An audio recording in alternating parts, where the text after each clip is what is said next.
Hello everyone. A lot has changed since the coronavirus came into picture. Companies are now trying to find out a way in which they can become digital. But is it easy to become digital?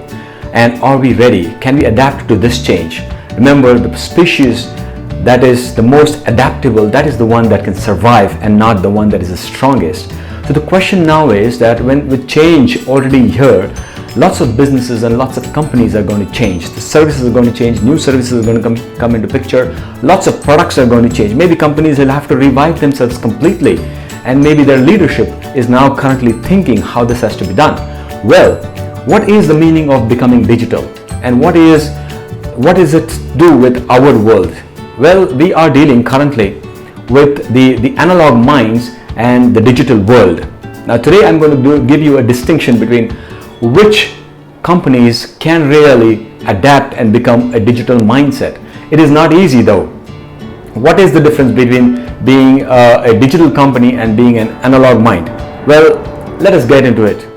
Well, as a trainer in my 22 years of experience, I have visited many companies across India, and I've seen companies have this basic obstacle, and that obstacle is that we are trying to become digital, we are trying to implement systems, but all the system implementation or the change initiatives fail. They've been struggling with the ERP, they've been struggling with the sales force, or trying to get the entire company on a digital platform. Having digital tools does not make you a digital company. Well, we need to have a digital mindset for it, and with an analog mindset and you getting in the digital world, it becomes all the more difficult. Companies are spending millions and millions of rupees into getting everybody on a platform, but I'm sure that this does not go beyond the first or the second level. Many companies, they're not even using 30% of the ERP or maybe 10% of the sales force.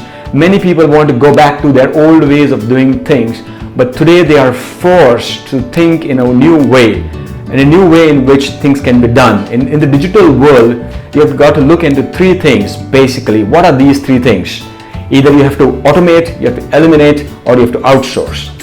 Which of the three are you doing, or are you struggling with your all analog minds?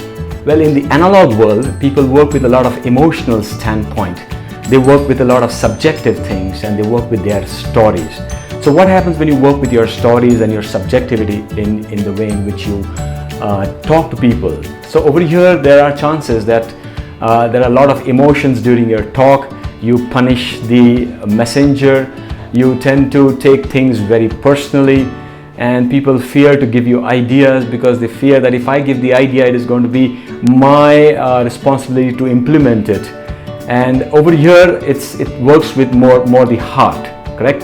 Let's look at the digital world. In the digital world, the data tells you what is right or wrong.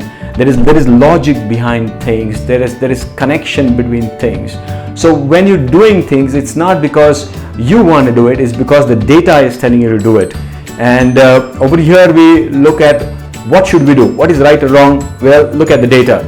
But many a times, the analog minds are not willing to look at data. Why? Because the data would need analysis. So over here we have the heart completely. Over here we have what we call as the thoughts and the mind, logic, and over here emotion. So that's the first distinction between the analog minds and the digital worlds. There is always this battle happening between both of them. So that is why most change initiatives fail in organizations. So the second point that we are going to look into the analog minds, how they work. The analog minds work with apprehension, a lot of fear. So such minds will never share information. They will not transfer their knowledge to anybody, because if they do that, then they become absolute, and that is what they don't want. So they work with intuition, experience, and fear. So with that, they always look into how the objects, how change is affecting their relationship with the objects. So they would want to change and maintain that relationship. So they are very fearful of any new thing or any change. So if you get into them and tell them, get to them and tell them that we need to change, they'll come back and tell you this. I have built this and I know how this works, and you are coming and telling me that this is not working. How did this work all these many years? So they're always going to fight back to keep their intuition in place.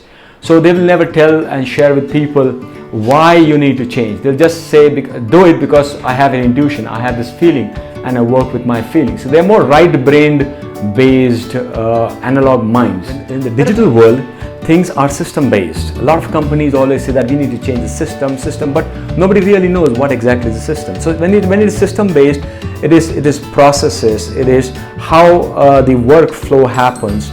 So, and all the knowledge is in the system. So even if the person leaves and goes away, he's not going to take away his knowledge. Of course, he's going to take away some that he has, but lots of things are in the system. When it's in the system, it's all logic based.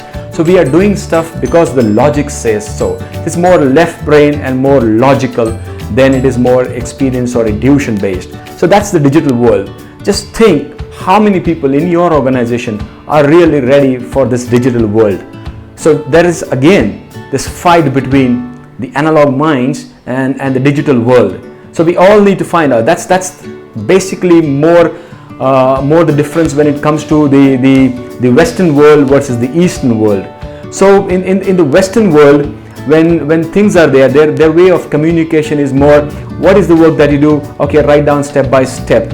Now once you have written this step by step, that is the manual, and you can train anybody on that. When you look at the analog minds, that's more the Eastern world. It is the Guru Shishya Parampara. You know, you work with me, you look at how I am working, look at how I'm solving problems, look at how I'm talking in meetings and talking to people and handling crisis. You look at me and you learn and you implement, but I'm not going to tell you. So the communication lines over here are very blurred. There is a lot of flexibility. So you can just pick up your phone and tell the person and forget the system. Who cares about the system? My relationship works, and that's how I'm getting things done. Well, in the digital world, it's very different. Well, in the digital world, you cannot jump with the processes. You cannot let go of systems. You have to go by processes. So everything over here is written down. So the communication lines are very clear. You have a role, you have a responsibility, you work with this. These are your duties. So this way, the communication is very direct. Over here, the communication is indirect.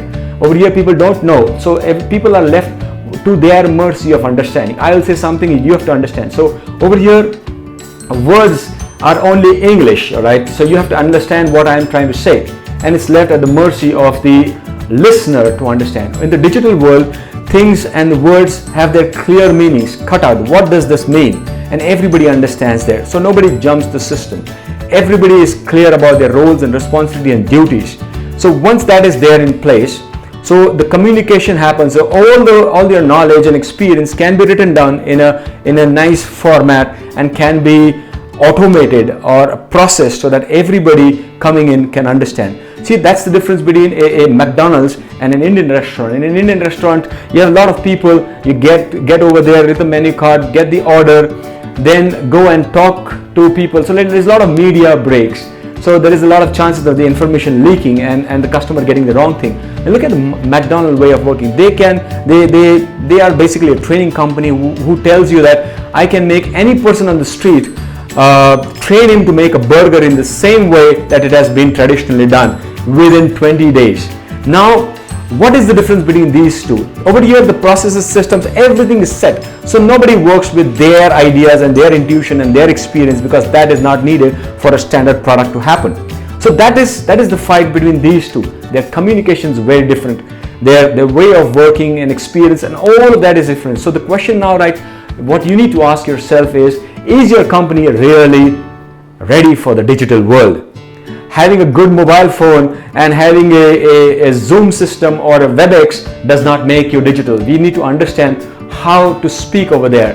The modes of communication have changed over a period of time, but communication hasn't. Your style would be the same even if you have the best mobile phone in the world. So we all need to learn. Our company, Newtons, does precisely that. You know, we break down all your goals into small objectives and then into key results. So we work with the OKR, and it's very easy to implement. And currently, now that you are all working in the remote places from your home, it is very difficult to track down productivity. So in case you are interested, so please give us a call. We are all ready to do this for the company and make the analog minds transform into the digital minds, because that's what is the need of the hour, the digital mindset, right? Thank you very much.